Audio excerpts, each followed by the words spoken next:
Mga kapatid, sa gabi na to, mayroon akong babasahin. Hindi pa ko na nantok. Kaya nga, pagbulay-bulayan ko muna yung verse na to. Sana, yung makapanood nito ay magkaroon ng pananampalataya at magkaroon ng takot din. At aware din tayo. Aware tayo. Sa Bisaya pa, kampante na tayo sa buhay natin. Hindi. Aware tayo.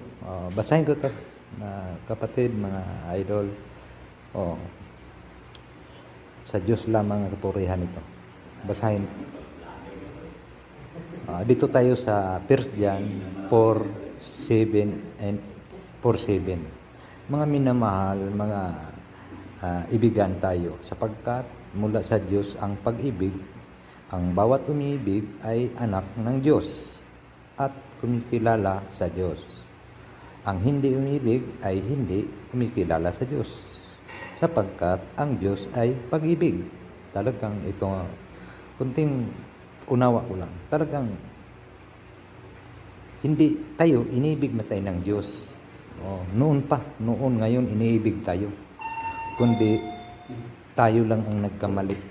Kaya ang iniibig natin ang sanlibutan.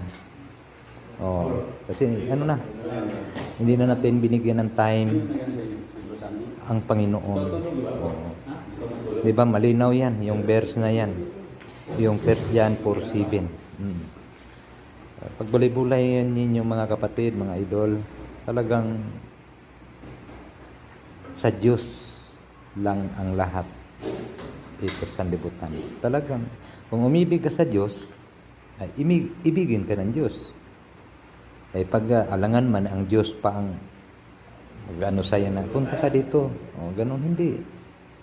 Kundi, ikaw ang lumapit sa Diyos. Pag lumapit ka sa Kanya, tanggapin ka Niya.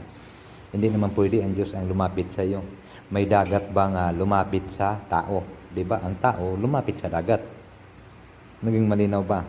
Maiksing mensahe sa gabi na to.